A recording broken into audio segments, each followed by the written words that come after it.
everybody, welcome back to another video, the T on NPD and relationships. Hello everyone, to all of my new subscribers and new family members. Hello, hi, and welcome. And to my tribe and family at large, listen y'all, welcome back. Thank you all so much for coming back and watching another video. Fam, y'all know I'm always plugging our live stream. Listen, we are in the Are You Spiritually Compromised series. Indeed we are. Listen, I would love to see your face in the place, okay? We are going back to our Thursday night live streams, and tonight we are going to be live. So I would love to see your face in the place.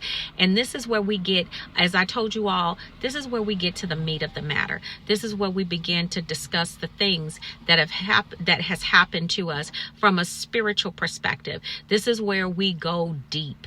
We begin to examine the things that actually led us to the narcissist and kept us going back into those very, very toxic situations. So it's very important that we understand why. You know, why did we have to endure this? Why did we go through this so many times? And not only that, how do we refrain from going into those situations again? It's very important that we understand that. So that's what our live streams are about. If you are on the YouTube and Facebook platforms, please make sure you turn your notification bells on, okay? So you know when we go live on the channel, and also when we drop a video on the channel as well, okay? Also, y'all know I'm getting ready to ask y'all for y'all help. You already know that, right? You know? Okay, if you know, you know. All right, so y'all, I just want to say thank you and hats off, kudos to all of you that have been supporting and basically helping out on the like button. I just want to say thank you for that. Thank you so much for your help. Every little bit, every like counts, okay?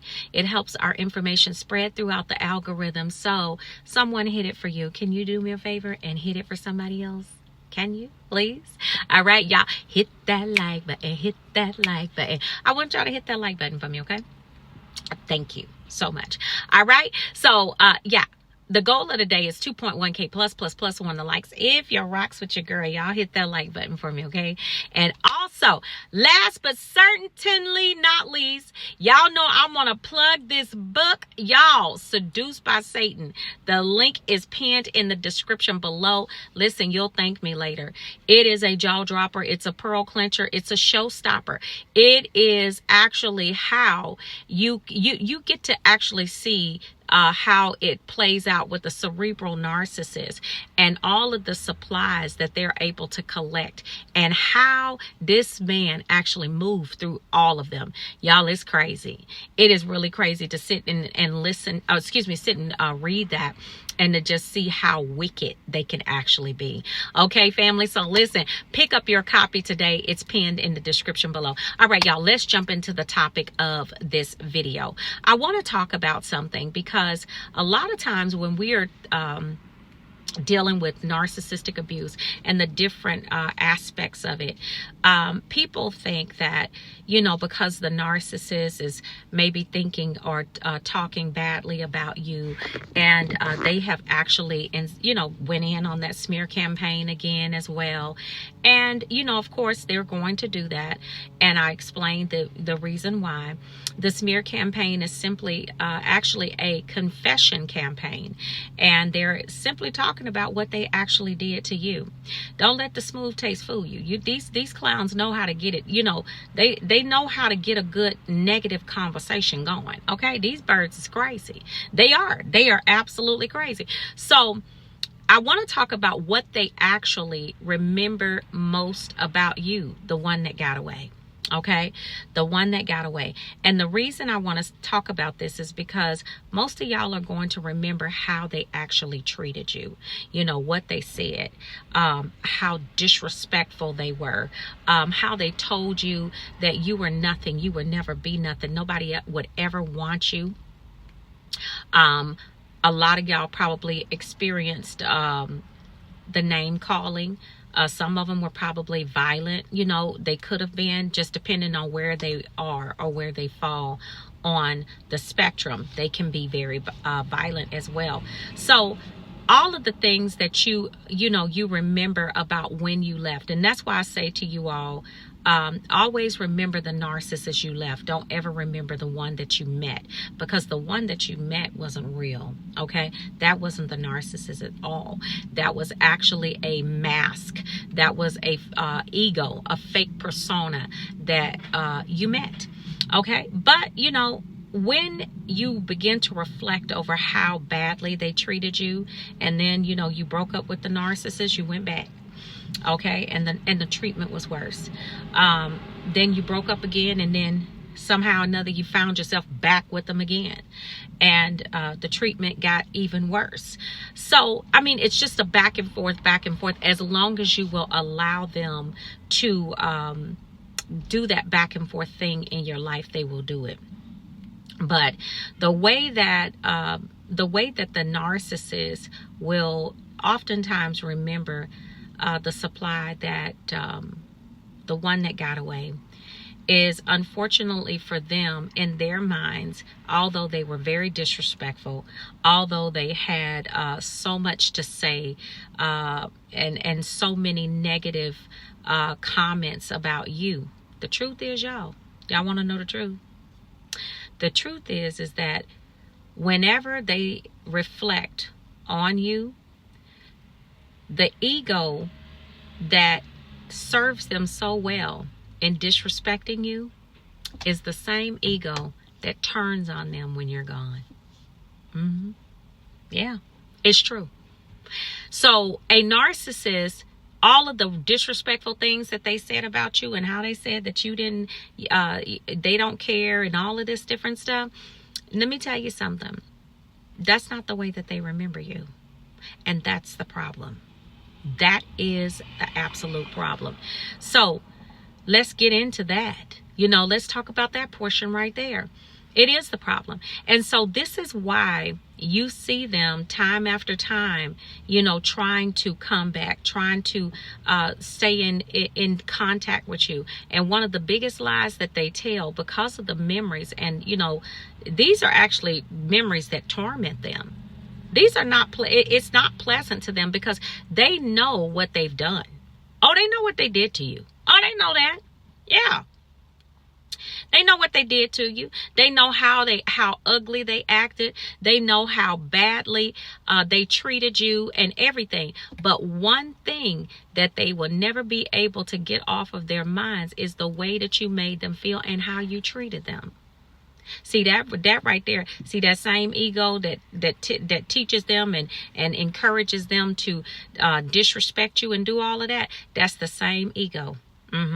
That reminds them of how great you were to them, and how you treated them, how you validated them, how you made them feel so comfortable and validated in, you know, what was happening, and you know, how you confirmed them, how you supported them, the loyalty. Because remember, narcissists are tormented souls. Yeah. And so that same ego has now turned on them. And that's why you see them becoming so desperate after it's all over with and you've made the decision to never go back, is because when they sit back and they have those human moments and they're able to really sit back and think about what's going on, they know how good you were and they know how they treated you. And guess what? They may never come back to you and say a word because you've closed that door and you won't allow them to do so. But I will say this. They are definitely remembering you in the way that you presented yourself in the beginning. Okay? Not the way that they did. Okay? We know that person that we saw in the beginning was absolutely, positively nuts. You know what I'm saying? They were crazy. But yeah, that right there is a lot of the reason why you're going to see those desperate attempts to get back to you, those desperate attempts to maintain some type of connection and friendship with you, because they don't want to be no contact with the one that got away. They don't want to be no contact with you. They don't. I mean, that's the honest truth. They don't want to face reality or face the fact that they have to go on without you, because guess what? When you actually got with the narcissist, the family, the clan of crows, they actually told you. They said they want to know where you met the narcissist at. They told you they ain't never seen the narcissist this happy before. You know, they hope that everything works out wonderfully. They hope y'all, have a long, beautiful relationship. All of that. Yes. They knew what time it was when you showed up. Yeah, they did. They did. But they were not going to tell you that narcissist was getting ready to tear your behind up. They weren't going to say that. So this is why you see a lot of times when you get away from them and you maintain that no contact, everything that they have after you would never measure up. You know why? Because they don't have people like you. A lot of times that could be a once in a lifetime experience. And so now that you're gone, they have to deal with the memories. They have to deal with the fact that, you know what? They'll never tell you that they messed it up, but they know they did. They know what they did to you. They know how they treated you. And guess what? That demon inside their head knows too. And that's the reason that they stay tormented. Why? Because the way that they remember you, baby, is nothing about the way that you should remember them. Okay? It's the complete polar opposite.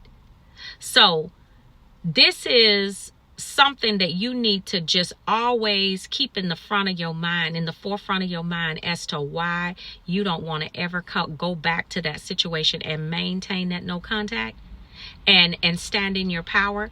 Because that narcissist understands that if they could ever manipulate you emotionally to the degree that they would get you, that you would come back to them because you're the one that got away, honey, the next time they're going to try to make sure that you are leveled. When I say leveled, I'm talking about flatlined.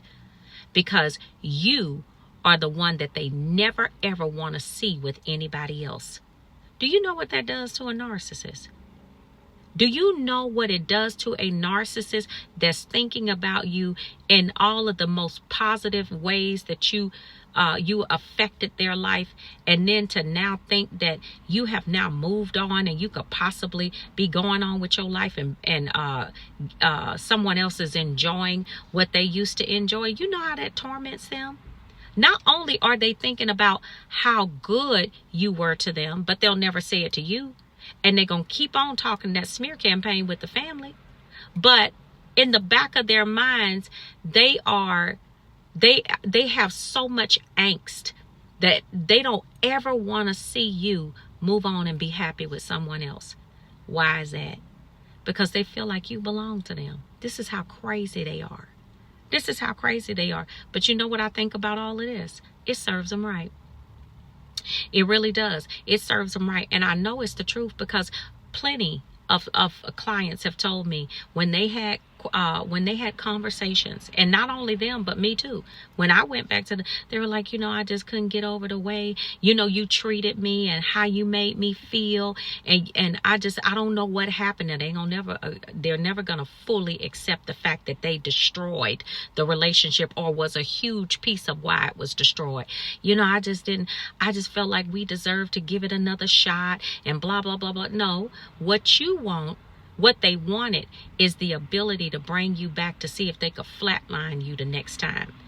Because they want to keep you as that supply. Because they never want to lose you and have to live with the tormenting memories of never having you back. Yes! That's it. That's it. So now you see why the family calling. Now you see why this narcissist is on your social media trying to use the kids to get back to you, hoovering and all of this old kind of stuff. You made your bed, lie in it. Yeah. That's the way I feel about it. They did everything that they was big and bad enough to do.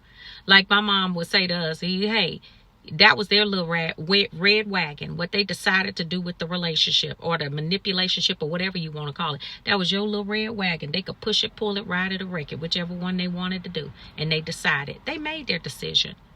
They did. So this is how a narcissist thinks about you when you are actually gone. You are the one that got away. But guess what? The memories of you will never escape their mind Because as long as they're in the right one, that same demon that told them to disrespect you and do all of this other stuff, that's the same one that turns on them. Isn't that horrible? That's a horrible life to live, isn't it? I know it.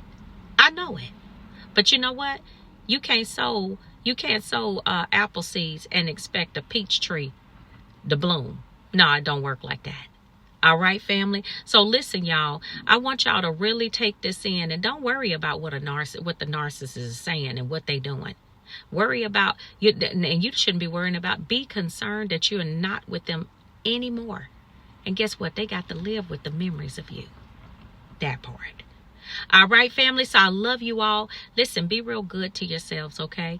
And I will see you all on the next video. And I will see you all healed and whole at the top. Shalom, family. Peace.